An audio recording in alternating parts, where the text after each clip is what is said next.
Hello everyone, Tartan Sauce here with you again for another edition of Train Sim World, and this time I wanted to talk about the braking system that you'll encounter.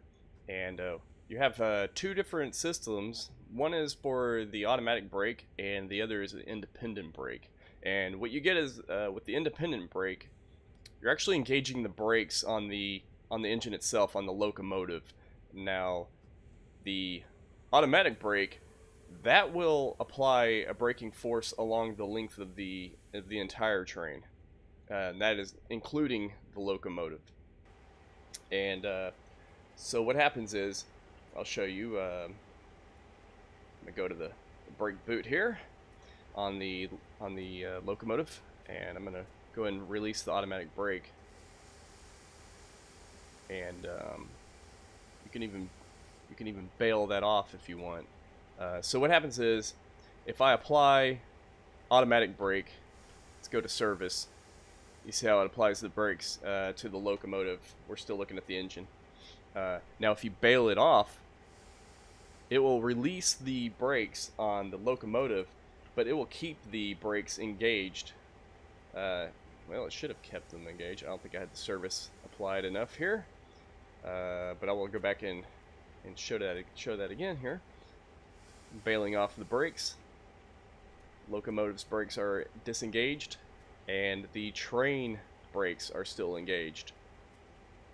Now what that does for you is, if you're coming to a stop, of course you're going to want to use the automatic brakes, and what will happen is the brakes will apply on the front as well, and you'll want to have them bailed off, because if you don't, you could have too much force from the front brakes slowing the locomotive down, and you'll end up with a situation.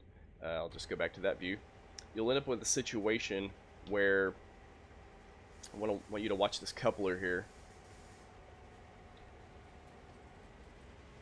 It could come to a stop too quickly, and you end up with a situation where there's too much force there that could cause a derailment from the train basically plowing into the locomotive ahead of it.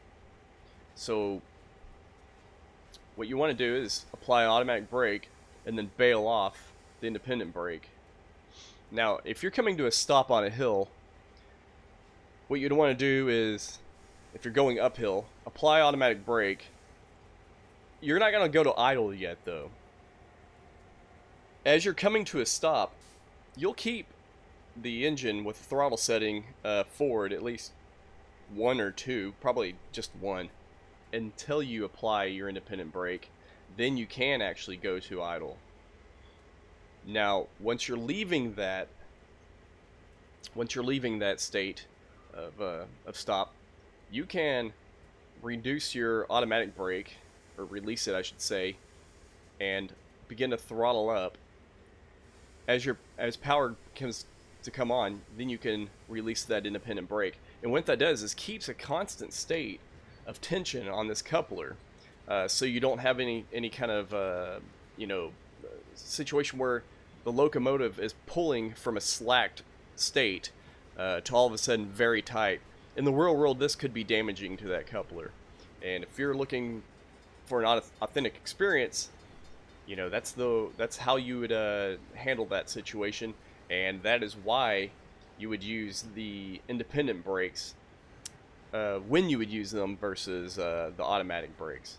And that's it for this video. Let me know if you've got any kind of questions about the brakes.